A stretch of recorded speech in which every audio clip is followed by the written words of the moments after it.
3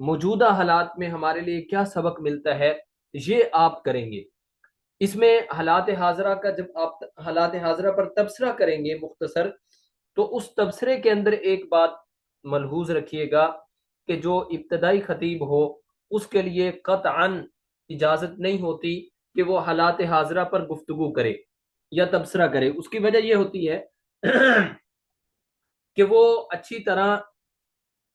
ممبر کی نزاکتوں سے واقف نہیں ہوتا،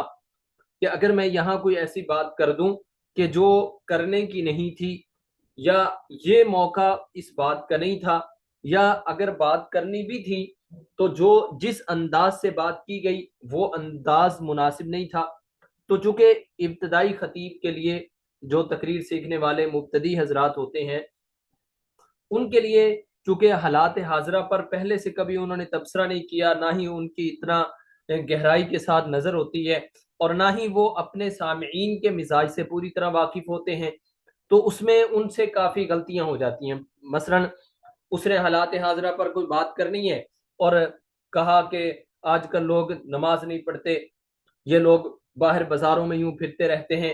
اس آیت میں نماز کا حکم دیا گیا، ہمارے لوگ تو کیا ہمارے جو حکمران ہیں، اب حکمران کے اندر بات آئی تو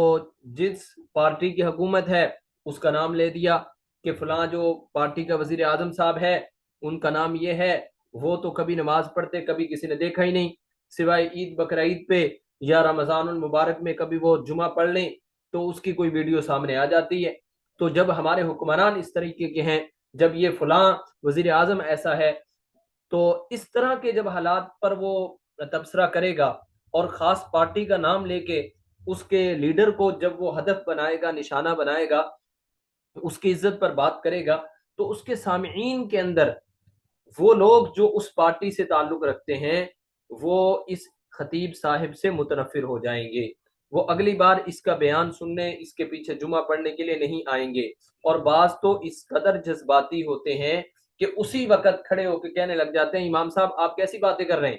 خطیب صاحب آپ یہ تقریر کر رہے ہیں، یہ تو آپ ہمارے لیڈر کو للکار رہے ہیں، یہ تقریر ہے، یہ قرآن ہے، یہ حدیث ہے جو آپ بیان کر رہے ہیں۔ تو بعض اوقات اس طرح کی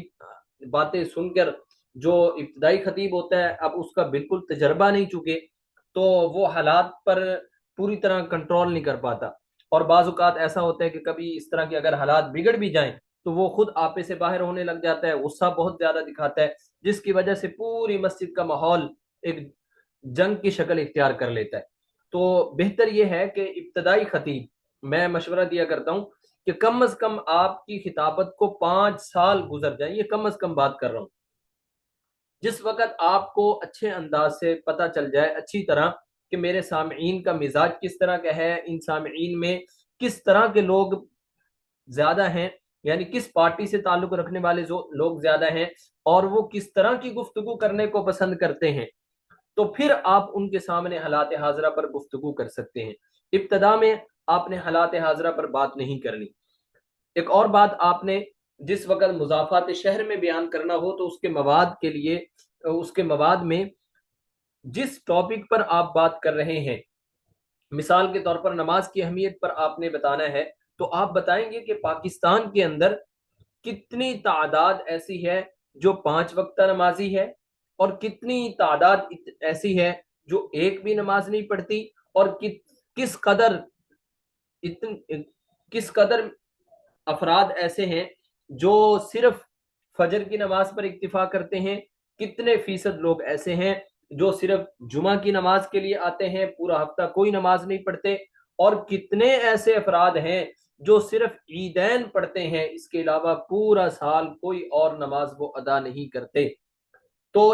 یہ ایک میں نے مثال دی ہے کہ جس بھی موضوع پر آپ بات کریں گے تو کوشش کریں اس موضوع پر اگر آسانی سے اعداد و شمار مل جاتے ہیں تو یہ چیز آپ کے بیان میں انفرادیت لے کر آئے گی، اس سے آپ مجمع کو اچھے انداز سے بتا سکیں گے کہ بھائی میں پوری تیاری کر کے آیا ہوں، جو بات کر رہا ہوں پوری ذمہ داری کے ساتھ بات کر رہا ہوں، محض سنی سنائی بات نہیں کر رہا، اور اس کا مجمع پر یہ تاثر پڑتا ہے کہ وہ لوگ سمجھتے ہیں کہ واقعتاً مولانا صاحب کی سب پر نظر ہے اور یہ مکمل تحقیق سے بات کرتے ہیں، محض اٹکل پچو باتیں ان کے ہاں نہیں ہوتی۔ تو جب لوگوں کا آپ پر اعتماد بن جائے گا نا، تو اس سے پھر یہ فائدہ ہوگا کہ لوگ آپ کی بات ضرور سنیں گے۔ تو اگر آسانی سے اس موضوع پر، یہ بھی نہیں کہ آپ کہیں مضافات شہر میں جمعہ پڑھاتے ہیں تو ہر جمعے میں ہی اعداد و شمار ہوں، ایسا نہیں۔ کوشش کریں کہ جو بھی آپ کا موضوع ہے اگر آسانی سے اس سے متعلق اعداد و شمار مل سکتی ہیں تو پھر آپ لانے میں گریز نہ کریں۔ کسی بھی صحابی کا آپ نے واقعہ ذکر کر، کسی صحابی کی سیرت، مثلا کوئی خاص موقع آ گیا کہ جیسے سیدنا صدیق اکبر رضی اللہ تعالیٰ عنہ کا یوم وفات ہے، یا حضرت حسین رضی اللہ تعالیٰ عنہ کا یوم شہادت ہے، اور دیگر ہمارے صحابہ کرام خلفائے اربع، حضرت معاویہ رضی اللہ تعالیٰ عنہ اور دیگر صحابہ کے جو مشہور صحابہ ہیں اور لوگوں کو ان کے یوم وفات کا پتہ بھی ہے، تو جب ان کی شخصیت کے بارے میں آپ بات کریں گے تو ان کے کارناموں کی تعداد آپ کو معلوم ہونی چاہیے۔ کوشش کریں، آپ جب تلاش کرنے بیٹھیں گے تو انشاءاللہ ضرور آپ کو اس کے بارے میں اعداد و شمار کے حوالے سے کافی رہنمائی مل جائے گی۔ تو ہر موضوع کے لیے اعداد و شمار کا ہونا بھی ضروری نہیں، لیکن ایسا بھی نہ ہو کہ کبھی آپ نے اعداد و شمار پیش ہی نہیں کیے، ایسا بھی نہ ہو۔ تو ہم نے کوشش کرنی ہے کہ اپنے اس بیان کے اندر انفرادیت پیدا کرنے کے لیے اعداد و شمار پیش کریں گے۔ اب یہ ہے کہ جس وقت آپ نے مواد جمع کر لیا، یعنی آیات اور مفسرین کے اقوال، حکایات صحابہ وہ آپ نے پیش کر لیے، اولیاء اللہ کے ایک دو واقعات ذکر کیے، اشعار جو ہیں وہ درمیان میں آپ کے پاس ہوں، وہ اچھے طریقے سے آپ ان کو موقع بموقع ٹانکتے جائیں، یعنی استعمال کرتے جائیں، آپ کو طریقہ آتا ہو کہ کس جگہ بات ختم کرنی ہے اور اس کے بعد یہ شعر پڑھنا ہے۔ یہ طریقہ آپ کو جو مشہور خطبہ ہیں ان کی تقاریر سننے سے آئے گا، کہ آپ کو اندازہ ہوگا کہ وہ خطیب صاحب جب یہاں پہنچے تھے تو انہوں نے یہ شعر پڑھا، تو میں بھی اپنی تقریر جب یہاں تک بات لے کر آؤں تو اس کے بعد یہ شعر زیادہ اس کے مناسب رہے گا، کیونکہ یہ جو اشعار ہیں یہ پوری گفتگو میں، پوری تقریر کے اندر حسن پیدا کر دیتے ہیں۔ تو ہم نے کوشش کرنی ہے کہ اشعار اپنی تقاریر کا حصہ بنائیں۔ اچھا، جب ہم نے تقریر کرنے کے لیے جانا ہے تو ابتدا کے اندر ہم یہاں خطبہ جو پڑھیں گے، مضافات شہر میں جب بیان شروع کرنے سے پہلے ہم خطبہ پڑھیں گے تو وہ خطبہ مختصر تو ہو لیکن طرز کے ساتھ ہو، سر کے ساتھ ہو۔ جب آپ پڑھیں تو مکمل خوبصورت آواز میں مکمل طرز لگا کے آپ خطبہ پڑھیں، اس سے یہ فائدہ ہوگا کہ وہ لوگ بہت، چونکہ وہ رہنے والے تو اصل تو دیہات کے ہیں تو وہ طرز کو بہت زیادہ پسند کریں گے۔ دوسری بات یہ ہے کہ جو ہمارے گاؤں دیہات کے اندر اکثر دیکھنے میں آتا ہے کہ مسجدوں کا وہ رخ تب کرتے ہیں، کئی لوگ گھر کے اندر نہا دھو کے بیٹھ جاتے ہیں، وہ کہتے ہیں کہ پہلے جا کے میں کیا کروں گا مسجد میں، ابھی تو کوئی بھی نہیں آیا ہوگا، امام صاحب بھی نہیں آئے ہوں گے، خطیب صاحب بھی نہیں آئے ہوں گے، تو میں تب جاؤں گا جب حضرت کا بیان شروع ہوگا، خطیب صاحب کا بیان شروع ہوگا۔ اب جب خطیب صاحب بیان شروع کرتے ہیں تو اس دوران جیسے ہی وہ خطبہ اپنا شروع کرتے ہیں اور ان کے کانوں تک آواز جاتی ہے تو وہ لوگ پھر مسجد کا رخ کرتے ہیں۔ تو جب آپ طرز کے ساتھ خطبہ پڑھیں گے اس کا آپ کو فائدہ یہ ہوگا کہ وہ لوگ جب تک آپ کا یہ خطبہ ختم ہوگا تب تک وہ مسجد میں انشاءاللہ پہنچ چکے ہوں گے۔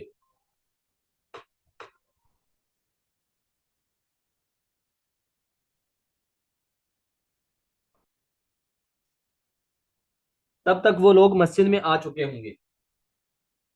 تو اس لیے ہم خطبہ پڑھیں گے، لیکن جیسے میں نے یہ گاؤں کے اندر جب بیان کرنا ہو اس کے بارے میں نے بتایا تھا کہ خطبہ تھوڑا سا آپ کا طویل ہونا چاہیے، لمبا خطبہ ہونا چاہیے۔ کیوں؟ اس کی وجہ یہ ہے کہ ہمارے گاؤں دیہات کے لوگ وہ امام صاحب کا خطبہ الحمدللہ اس کو سنتے ہیں تو سننے کے بعد وہ جمعے کی تیاری شروع کرتے ہیں۔ ہم چونکہ خود دیہات میں رہنے والے لوگ تھے، اصل تو ہم بھی دیہاتی ہیں، لاہور شہر میں رہتا ہوں، تو بہرحال اس میں اسی طرح جب بھی گاؤں میں جاتے ہیں جمعے کا دن آ جائے تو دیکھنے کو اسی طرح ہی ملتا ہے، وہ لوگ پہلے بیٹھے رہتے ہیں، اپنے کام کاج میں لگے رہتے ہیں، جب امام صاحب خطیب صاحب خطبہ شروع کرتے ہیں جمعہ تقریر کا تو پھر وہ لوگ اپنے جمعے کی تیاری کے لیے آگے بڑھتے ہیں۔ لیکن چونکہ یہ مضافات شہر میں رہنے والے لوگ کچھ نہ کچھ ان میں شہری اعتبار سے کہہ لیں کہ شعور زیادہ آ چکا ہوتا ہے الحمدللہ، تو یہ لوگ کوشش کرتے ہیں کہ چونکہ مسجد کے اندر جمعہ اتنے بجے ہے اور بیان اتنے بجے شروع ہوگا تو ہم اتنے بجے تک تیاری کر لیں، تو وہ لوگ تھوڑا سا اہتمام کرتے ہیں، لیکن چونکہ ہیں تو وہ بھی دیہات کے رہنے والے، معذرت کے ساتھ اس میں ان کی میں توہین نہیں کرنا چاہتا، میں خود دیہاتی ہوں، کہ لیکن چونکہ مزاج ابھی بھی وہی ہوتا ہے، تو وہ تیاری تو کر لیتے ہیں لیکن مسجد کے اندر نہیں جاتے بلکہ گھروں میں بیٹھے رہتے ہیں۔ تو اس کا یہ ہوگا کہ جب آپ طرز کے ساتھ خطبہ پڑھیں گے تو جتنے وقت میں آپ کا خطبہ ختم ہوگا اتنے وقت میں وہ انشاءاللہ مسجد میں آ چکے ہوں گے۔ تو اس بات کا ہم نے تھوڑا سا خیال کرنا ہے، لیکن ہم نے اس کے بعد جو اشعار پڑھنے ہیں وہ بغیر طرز کے، بغیر سر کے ہم پڑھیں گے۔ جیسے ہم نے گاؤں دیہات کے لوگوں کے مزاج کے موافق کہا تھا کہ وہاں اشعار بھی ابتدا میں جو اشعار پڑھنے ہیں وہ طرز کے ساتھ پڑھنے ہیں، لیکن یہاں ہم بغیر طرز کے پڑھیں گے۔ یہ تھوڑا سا اس کے ادائیگی کا ہم نے دیکھنا ہوگا طریقہ کار، کہ جو اشعار ہیں وہ بغیر طرز کے پڑھیں گے اور باقی خطبہ جو ہے وہ طرز لگا کے پڑھیں گے۔ یہ گاؤں دیہات، یہ مضافات شہر کے جو لوگ ہیں ان کی مثالیں آپ نے دینی ہے، اور کوشش کریں ایسے موضوعات رکھیں کہ جن کا ان کی زندگی کے ساتھ زیادہ تعلق ہے۔ عام طور پہ وہ مزدور طبقہ ہوتے ہیں تو ان کے اندر آپ لوگ یہ بتائیں کہ رزق حلال آپ لوگ کماتے ہیں، اس کے کتنے فضائل ہیں، اور اسی طرح آپ لوگ اپنے بچوں کی تربیت کے بارے میں بھی ضرور سوچیں۔ صرف روزی روٹی کمانے کے پیچھے اکثر والدین جو ہوتے ہیں اس طرح کے کہ چونکہ وہ آئی ہی محنت مزدوری کرنے کے لیے ہیں تو بچوں کی تربیت سے ان کی توجہ ہٹ جاتی ہے۔ تو ہم نے ایسے موضوعات لے کر آنے کہ بچوں کی تربیت ہم نے کرنی ہے، اور اگر بچوں کی تربیت نہ کی تو اس کے معاشرے کے اندر کس طرح کے نقصانات ہو سکتے ہیں، تو اس طرح کے موضوعات لے کر آنے ہیں۔ اسی طرح امانت، دیانت، وعدہ کو پورا کرنا، اور ایسے موضوعات کہ جو ان کی زندگی کے ساتھ زیادہ تعلق رکھتے ہیں، چونکہ وہ محنت مزدوری کرتے ہیں یا کسی بھی آفس میں کام کرنے کے لیے وہ کسی بھی پوسٹ پر ہو سکتے ہیں۔ بہرحال آپ نے ایسے موضوعات کا انتخاب کرنا ہے جن کا ان کی زندگی کے ساتھ زیادہ تعلق ہو۔ اس کا یہ فائدہ ہوگا کہ وہ لوگ سمجھیں گے کہ واقعتاً مولانا صاحب ہمارے ذہن کے مطابق، ہمارے مزاج کے موافق گفتگو فرماتے ہیں، اور اس سے ہمیں عملی زندگی میں بہت فائدہ ہوتا ہے۔ تو یہ مزاج اور انداز ہمیں سمجھ آ جانا چاہیے کہ مضافات شہر کے لوگ کس طرح کا مزاج رکھتے ہیں۔ اب اس کے بعد بالکل شہر مرکز میں جس وقت آپ نے گفتگو کرنی ہو تو اس میں مواد کس طرح کا آپ نے رکھنا ہے، تو اس کے بارے میں آپ کو بتا دیتا ہوں کہ ہم نے قرآن پاک کی جو آیات ذکر کرنی ہے اس کا نام، ان آیات کا حوالہ ضرور ہم نے دینا ہوگا۔ حوالے کے اندر 3 چیزیں آئیں گی: سورت کا نام کہ یہ کس سورت کی یہ آیت میں نے آپ کے سامنے تلاوت کی ہے، پارہ نمبر کہ یہ کس پارے سے میں آپ کے سامنے یہ پڑھ رہا ہوں، اور آیت نمبر آپ نے ضرور بتانا ہے، آیت نمبر۔ اور اسی کے ساتھ ایک اور چیز ایڈ کر لیجئے کہ چونکہ آج کل شہر میں جو ہماری اردو زبان بھی بولی جاتی ہے وہ انگلش کے ساتھ جڑی ہوئی ہے، یعنی ہمارے اردو اب خالص اردو نہیں رہی، اس میں انگلش بہت زیادہ شامل ہو چکی ہے، مکس ہو چکی ہے۔ اب گویا کہ یہ جو ہماری قومی زبان ایک طرح سے بن گئی ہے وہ اردو اور انگلش ان دونوں کا مجموعہ ہے۔ تو ہم نے یہاں جو سورت کا نام بتانا ہے اور پارہ نمبر جو ہم بتائیں گے وہ تو ہم بتائیں گے اردو میں کہ 11 نمبر، پارہ نمبر 11، پارہ نمبر 12، یہ۔ لیکن جب آیت نمبر بتائیں گے نا وہ ہم نے انگلش میں بتانا ہے کہ 24، 23، 54، 53، اس طریقے سے، یعنی جو نمبر بتائیں گے وہ انگلش کے الفاظ میں بتائیں گے، اس کے لیے انگلش کے ورڈز یوز کریں گے ہم۔ اس کا یہ ہوتا ہے کہ وہ لوگ چونکہ جب ہم آیت کا نمبر انہیں بتائیں گے، کئی آج کل تو ہمارے شہر کے اندر ایسے لوگ بھی ہیں جنہیں اردو کی گنتی آتی نہیں، 1 2 3 4 5 یہ آتا ہی نہیں، وہ جانتے ہی انگلش کے الفاظ ہیں۔ اور کئی آج کل ہمارے نوجوان جو نیو جنریشن ہے وہ اکثر اس سے نابلد اور ناواقف نظر آتی ہے۔ تو ہم نے اس چیز کا تھوڑا سا خیال کرنا ہے کہ جو نمبر بتائیں گے وہ انگلش میں بتائیں گے۔ اچھا، اس سے پہلے جو ہم نے گاؤں میں یا دیہات میں مضافات شہر میں بات کی ہے، کہ اس میں جو احادیث ہم پیش کریں گے، احادیث کے اندر وہاں صرف کتاب کا نام کافی تھا، چاہے آپ گاؤں میں بیان کر رہے ہیں یا مضافات شہر میں بیان کر رہے ہیں، وہاں آپ نے یہ کہہ دیا کہ بخاری شریف کے اندر یہ روایت موجود ہے، بخاری شریف یا ترمذی شریف کے اندر یہ بات موجود ہے، یہ حدیث یہ روایت موجود ہے، تو وہاں صرف کتاب کا نام ہی کافی ہے۔ لیکن جب آپ شہر میں بیان کریں گے تو یہ آپ جو احادیث وہاں پیش کریں گے ان کا پہلے سے حوالہ ذکر کرنا بہت ضروری ہے۔ حوالے کے اندر آپ کتاب کا نام ذکر کریں گے، اسی طرح اس کتاب کے کس باب سے یہ حدیث ہے، مثلا بخاری شریف کتاب الصلاۃ، اور کتاب الصلاۃ بھی چونکہ بہت بڑا وسیع باب ہے، کتاب ہے، تو اس کے اندر کس باب کے ہے، کس باب کی یہ حدیث ہے، باب فضائل الصلاۃ یا فضائل الجماعت، تو اس طرح کا جو باب اس کے اندر ہے اس کا بھی آپ ذکر کریں گے، اور حدیث نمبر بھی آپ بتائیں گے۔ حدیث نمبر کے اندر وہی آپ نے طریقہ اپنانا ہے کہ جب حدیث کا نمبر آپ بتائیں گے تو وہ نمبر انگلش کے الفاظ میں آپ نے بتانا ہوگا۔ اور اس دور کے اندر تو چاہے گاؤں میں بیان کرنا ہے یا مضافات شہر میں بیان کرنا ہے، ہم سب ایک اپنی عادت بنا لیں کہ بغیر حوالے کے ہم نے بغیر ریفرنس کے کوئی ایسی بات نہیں کرنی کہ جس سے ہم بعد میں شرمندہ ہوں۔ جو بھی دیکھو آج کل چونکہ لوگ بہت زیادہ الحمدللہ باشعور ہو چکے ہیں اور ان کے پاس بہت زیادہ سورسز ہیں کہ جو بات آپ کرتے ہیں وہ اس کی فوری تحقیق کر سکتے ہیں۔ آج کل موبائل میں ایسی ایپ موجود ہیں کہ آپ نے کہا کہ حدیث میں یوں آتا ہے، وہ بندہ بیٹھے بیٹھے آپ بیان کر رہے ہیں وہ اسی وقت موبائل نکالتا ہے اور وہ اس حدیث کو لکھتا ہے کہ واقعتاً حضرت نے جو بتایا یہ حدیث ہے بھی صحیح کہ نہیں۔ آپ نے کہا بخاری شریف کے اندر یہ روایت موجود ہے، کوئی حدیث کا نمبر نہیں بتایا، جب اتنی بات آپ نے کہہ دی تو وہ اگر سرچ کرتا ہے اور واقعتاً وہ حدیث وہاں نہیں ہے تو اس بندے کا آپ سے اعتماد اٹھ جائے گا، وہ آئندہ آپ کا بیان سننے کے لیے نہیں آئے گا، اگر مجبوراً آیا بھی تو وہ پہنچے گا جب آپ کے خطبے کا وقت ہوگا، خطبہ دے جب آپ عربی والا خطبہ دینے کے لیے اٹھیں گے تو وہ اسی وقت پہنچنے کی کوشش کرے گا۔ اور اس کا دوسرا نقصان یہ ہوگا کہ وہ جہاں بھی بیٹھے گا وہ یہی کہے گا کہ حضرت بہت ساری باتیں اپنی طرف سے چھوڑتے رہتے ہیں جن کا قرآن اور حدیث سے تعلق نہیں ہوتا، ممبر پہ بیٹھ کے نعوذ باللہ جھوٹ بولتے ہیں۔ تو یعنی یہ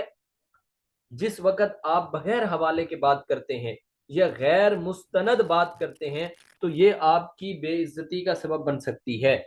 تو ہم نے اب یہ جو دور چل رہا ہے اس دور کا تقاضا یہ ہے کہ ہر بات ہم باحوالہ کریں، جو بات بھی ہم نے کرنی ہے اس کا حوالہ ضرور ذکر کرنا ہے۔ اور اسی طرح جب آپ حکایات صحابہ بیان کریں تو بھائی آپ نے وہ صحابی کی حکایت کس کتاب سے لی ہے اس کتاب کا آپ نے نام ضرور ذکر کرنا ہے، صفحہ نمبر بتانے کی ضرورت نہیں۔ ہاں جس وقت کوئی آپ تاریخ کے حوالے سے بات کریں اور تاریخ کی کتاب کا ذکر کرنے کے ساتھ ساتھ اس میں آپ کوشش کیجئے کہ صفحہ نمبر ضرور بتائیے، اس سے یہ ہے کہ چونکہ تاریخ کی جو کتابیں ہیں ان پر مکمل اعتماد نہیں کیا جا سکتا، اس میں ہر طرح کا رطب و یابس اور سچ اور جھوٹ ان کو مکس کر دیا گیا ہے، اس لیے جب آپ کہیں گے کہ تاریخ کی کتاب میں یہ بھی موجود ہے تو لوگ پوچھ سکتے ہیں کہ حضرت تاریخ کی کون سی کتاب، جب آپ کہیں گے کہ فلاں کتاب ہے جی تو وہ کہیں گے کہ اس کا صفحہ نمبر آپ بتائیں، تو جس وقت آپ نے خود ہی پہلے سے اس کا صفحہ نمبر بھی بتا دیا، کتاب کا نام بھی بتا دیا، اب سننے والا مطمئن ہو جائے گا۔ ایسا نہیں ہے کہ آپ بس ہوا میں بات کر گئے اور یہ کہہ دیا کہ تاریخ کی کتابوں میں یہ موجود ہے، ایسا نہیں، کس کتاب میں موجود ہے یہ آپ کے ذمے ہوگا اگر آپ چاہتے ہیں کہ لوگ ہم پر اعتماد کریں۔ آپ دیکھیں جتنے بھی لوگ اسلام کے خلاف پروپاگنڈا کرتے ہیں اور وہ علماء کے روپ میں اپنے آپ کو سامنے لے کر آتے ہیں، جس کی ہمارے سامنے مثال یہ مرزا جہلمی جو ہے، تو یہ اسی طرح کا یہ ریفرنس پیش کرتا ہے اور کئی ہمارے نوجوان صرف اس کے اس ریفرنس پیش کرنے کو، حوالہ دینے کو، اسی کو کہتے ہیں واہ جی واہ یہ ہے نا اصل عالم۔ ہمارے مولانا صاحب نے تو جمعے میں کبھی کوئی ریفرنس نہیں دیا، کبھی کوئی حوالہ نہیں دیا، اب یہ دیکھو ماشاءاللہ مستند بات کرتے ہیں لہٰذا ہمیں ان کی بات پر زیادہ اعتماد ہے. تو بھائی ہمیں بھی یہی طریقہ اپنانا چاہیے، ورنہ لوگ ہم سے ٹوٹ کر ان کی طرف جائیں گے. لوگ کہتے ہیں مجھے تو اس مولانا صاحب کے پیچھے 6 سال 10 سال ہو گئے جمعہ پڑھتے، کبھی انہوں نے کسی چیز کا کوئی حوالہ نہیں دیا. پتہ نہیں وہ سچ بھی کہتے ہیں یا ہمیں خام خواہ ایسے باتیں سناتے رہتے ہیں. تو بھائی جس وقت آپ باحوالہ گفتگو کریں گے نا، لوگ آپ کے ساتھ جڑیں گے، لوگ آپ کی گفتگو پر اعتماد کریں گے. لوگ کہیں گے کہ بھائی اگر یہ فلاں آدمی وہ ٹی وی پہ بیٹھ کے یوٹیوب کے چینل پہ بیٹھ کر وہ حوالے دیتا ہے تو ہم جہاں جمعہ پڑھتے ہیں وہاں بھی مولانا صاحب اس سے اچھے انداز میں حوالے پیش کرتے ہیں. ہم جن کی گفتگو سنتے ہیں وہ بغیر حوالے کے بات نہیں کرتے. تو ہماری شہرت اس طرح کی ہونی چاہیے.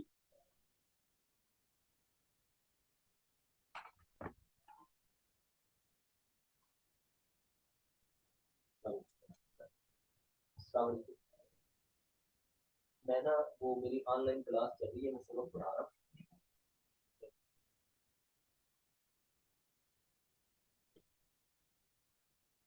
جی بھائی، اس میں ایک اور ہم نے کام کرنا ہے کہ جو آیات احادیث یا تاریخی واقعات یا حکایات صحابہ ہم نے پیش کی ان کا حوالہ ہم نے دینا ہے. اور جس وقت بالکل سینٹر شہر میں آپ بیان کر رہے ہیں تو اپنے اس موضوع سے متعلق آپ کوشش کریں، اگر ہر جمعے میں ہو سکے تو بہت اچھا، ورنہ مہینے میں 1 سے 2 جمعے ایسے ہونے چاہیے کہ جس موضوع پر آپ نے بات کی ہے اس سے متعلق کا کوئی تحقیقی رپورٹ آپ پیش کریں، کوئی سروے پیش کریں کہ اس بارے میں یہ سروے ہوا ہے اور اس کی رپورٹ یہ ہے. ایک بات. دوسری بات یہ ہے کہ آپ نے اپنی گفتگو کو اشعار کے ساتھ جوڑنا ہے. کیا مطلب جوڑنے کا؟ کہ جس وقت آپ بات کریں تو اس سے متعلق اسی بات کو جب کسی شاعر نے کہا ہو تو اس میں آپ وہ شاعر کا کلام وہ 1 یا 2 شعر ضرور لے کر آئیں. لیکن یاد رکھیے گا کہ ان شعراء کا کلام پیش کرنا ہے کہ جن کو ہر طرح کا طبقہ قبول کرتا ہے. ہر طرح کا طبقہ سے مراد جو دیندار طبقہ ہے وہ بھی ان کے کلام کو قبول کرتا ہو، پسند کرتا ہو. اسی طرح جو دنیا دار طبقہ ہے، یعنی جو خالص دنیا والے کاموں میں لگے ہوئے ہیں اور وہ اپنے آپ کو ایک طرح سے دین یا دینداروں سے دور رکھتے ہیں، تو وہ جس شاعر کو پسند کرتے ہیں، جیسے علامہ اقبال ہو گیا، اکبر الہ آبادی ہو گئے، یعنی جن کا کلام مہذب ہے، اس کے اندر کوئی آج کل کے شعراء والی اس طرح کی اونٹ پٹانگ باتیں نہیں ہیں. مہذب کلام والے جو شاعر ہیں ان کے جو شاعری ہے ان کو آپ بطور استشہاد کے ذکر کر سکتے ہیں. اسی طرح آپ جو قرآن یا حدیث یا آیت پڑھیں تو حالات حاضرہ پر اس کو منطبق کریں. ایک بات ہم درس قرآن کے اندر بھی یہ آپ کو ہم دوبارہ کہیں گے اور آج بھی میں عرض کر رہا ہوں کہ جب بھی قرآن کی آیت پیش کریں تو اس کو حالات حاضرہ پر منطبق ضرور کریں. اس کا یہ فائدہ ہوگا کہ لوگ سمجھتے ہیں کہ بھائی واقعتاً آج بھی قرآن ہماری رہنمائی کر رہا ہے.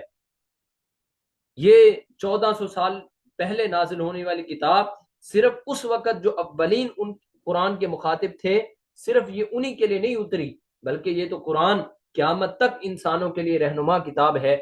تو آپ نے اس انداز سے آیات کو پیش کرنا ہے کہ سننے والے واقعتاً اس بات کو تسلیم کریں کہ جی ہاں یہ قرآن ایک زندہ کتاب ہے اور یہ ہماری بہترین رہنمائی کرتی ہے اور حالات کے عین مطابق یہ قرآن کی آیت ہماری رہنمائی کر رہی ہے. تو ہم نے اس طریقے سے قرآن کی آیات کو پیش کرنا ہے اور اپنے اس موضوع کو حالات حاضرہ کے ساتھ تطبیق ضرور دینی ہے، اس کے ساتھ اس کو منطبق کر کے آپ نے پیش کرنے ہیں. اور آخر میں خلاصہ کیا ہے یہ پوائنٹ کی شکل میں آپ نے لکھ لینا ہے. پوائنٹ کی شکل میں لکھنے کا مطلب یہ ہے کہ آپ آخر میں ضرور بتائیں گے کہ آج کا جو ہمارا موضوع تھا اس کا خلاصہ یہ نکلتا ہے کہ ہم سب کو نماز کا اہتمام کرنا چاہیے. ہمیں نماز بغیر کسی مجبوری کے جماعت ہمیں نہیں چھوڑنی چاہیے تاکہ ہم ان وعیدات سے بچ سکیں. اور جو لوگ نماز نہیں پڑھتے ان کے بارے میں ہمیں فکر کرنی چاہیے اور ان کے بارے میں نے بتایا کہ اتنے فیصد لوگ بے نمازی ہیں ان کی ہم کیسے فکر کریں، اس کے لیے جیسے میں نے آپ کو طریقے بتائے ان طریقوں پر عمل کرنا چاہیے. اس طریقے سے ہم بے نمازیوں کو نماز کی طرف لا سکتے ہیں. یہ جب اس طریقے سے خلاصہ بتائیں گے نا، اس کا یہ فائدہ ہوگا کہ جو آدمی بالکل آخر میں پہنچا ہے، کچھ نہ کچھ آپ کے بیان سے اس کو بھی مل جائے گا، وہ اپنا دامن کچھ نہ کچھ بھر لے گا. ایسا نہیں ہوگا کہ وہ آخر میں پہنچا ہے تو آپ کے بیان سے اس کو کچھ بھی حاصل نہ ہو، یہ نہیں ہوگا. اور دوسرا اس کا فائدہ یہ ہوگا کہ جب وہ یہ سنے گا کہ مولانا صاحب نے آج بیان میں یہ باتیں ارشاد فرمائی ہیں، تو وہ اگلے جمعے کوشش کرے گا کہ میں شروع ہی میں پہنچوں تاکہ ساری گفتگو تفصیلاً میں مولانا صاحب کی سن سکوں. تو یہ فائدہ ہوگا. اور اسی طرح آخر میں دعائیہ کلمات، یہ عام طور پہ ایسا ہوتا ہے کہ ہمارا خطیب صاحب بہت اچھے انداز سے گفتگو کر رہا ہوتا ہے، اب اس کو اختتام کرنا نہیں آتا کہ میں اپنی بات کو ختم کیسے کروں. اس کو یہ کافی پریشانی ہو رہی ہوتی ہے کہ میری بات میں کس جگہ اس کو جا کے روکوں، کیسے اپنی بات کو ٹھکانے لگاؤں. تو یہ پہلے سے آپ دعائیہ کلمات یا اختتامیہ یہ پہلے سے آپ لکھ لیں، یا آپ پہلے سے سوچ لیں کہ میں نے آخر میں یہ کلمات کہنے ہیں. یہ تو ساری باتیں ہو گئی مواد سے متعلق. باقی جو آپ نے انداز اپنانا ہے گفتگو کا، یہ تو میں نے ساری باتیں آپ کو بتائی ہیں کہ آپ کا مواد کس طرح کا ہو. اب ہے انداز گفتگو کیسا ہو. تو انداز گفتگو ایسا ہو کہ آپ کی گفتگو میں تسلسل ہو لیکن جوش نہ ہو اور نہ بہت زیادہ طرز ہو. ہاں، ایک آپ کو اگر اللہ نے آواز دی ہے، آپ عام انداز میں سمجھانے کے انداز میں گفتگو کریں، لیکن جب قرآن کی کوئی آیت پڑھیں اس کو آپ طرز لگا کے خوبصورت انداز میں پڑھیں. اس سے یہ ہے کہ ایک طرح سے تنوع پیدا ہو جائے گا آپ کی گفتگو میں. اور مجمع اس سے یہ ہے کہ تھوڑا سا ان کو اور زیادہ توجہ ہو جاتی ہے، اور قرآن کی جب وہ آیات آپ طرز کے ساتھ پڑھیں گے تو اس سے ان کا دل بہت زیادہ خوش ہوگا، اور پھر وہ چاہیں گے کہ مولانا صاحب بس قرآن پڑھتے رہیں اور ہم سنتے رہیں. اگر اللہ نے آپ کو اچھی آواز دی ہے تو آیات کو آپ طرز لگا کے پڑھ سکتے ہیں، لیکن باقی جو گفتگو ہے وہ آپ نے اس انداز سے کرنی ہے کہ اس میں تھوڑی سی اٹھان ہو، یعنی آواز کے اندر اپ ڈاؤن ہوتا رہے، ہلکا پھلکا، بہت زیادہ جوش والا انداز بھی نہ ہو اور بالکل دھیما انداز، جیسے آپ آہستہ آہستہ بات کر رہے ہیں کہ بھائی یہ کام نہیں ہونا چاہیے، ایسا کام نہیں کرنا چاہیے، ہم سب کو نماز پڑھنی چاہیے، ہم سب کو باجماعت نماز کا اہتمام کرنا چاہیے. نہیں نہیں، اس سے لوگ سو جائیں گے بھائی، لوگ اکتا جائیں گے. آپ کی گفتگو میں تسلسل ہونا چاہیے، تھوڑا سا اس میں اٹھان ہو، لیکن بہت زیادہ جوشیلا انداز یہ لوگ پسند نہیں کرتے، بہت زیادہ سریلا انداز یہ لوگ پسند نہیں کرتے. جو بالکل شہر کے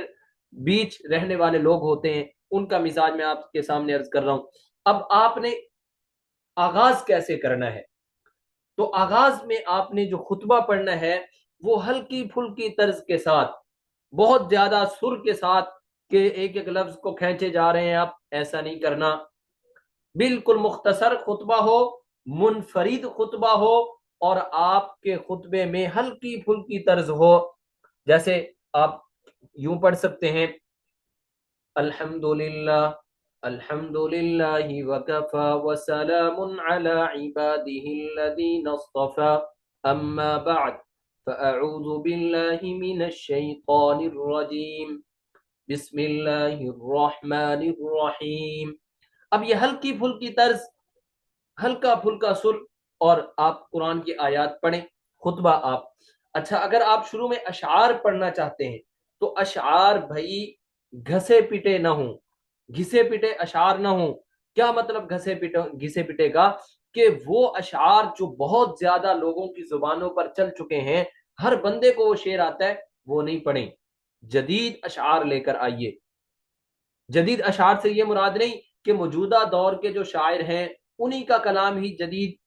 اشعار کہلائے گا، نہیں، بلکہ وہ شعراء جو دنیا سے جا بھی چکے ہیں ان کے بھی وہ اشعار جو لوگوں نے آج تک نہیں سنے، یا سنے ہیں تو بہت کم سنے ہیں، وہ جدید اشعار کہلائیں گے، وہ آپ نے لانے ہوں گے. آپ نے اشعار، اور کبھی بھی شہر کے اندر بیچ شہر میں جب آپ اشعار پڑھیں گے تو وہ طرز لگا کے نہیں پڑھنا. تو یہ شہر میں گفتگو کرنے کا آپ حضرات کے سامنے میں نے انداز ذکر کر دیا. آج کا سبق انشاءاللہ یہی ہے. اللہ تعالی ہمیں اپنے سبق کو سمجھنے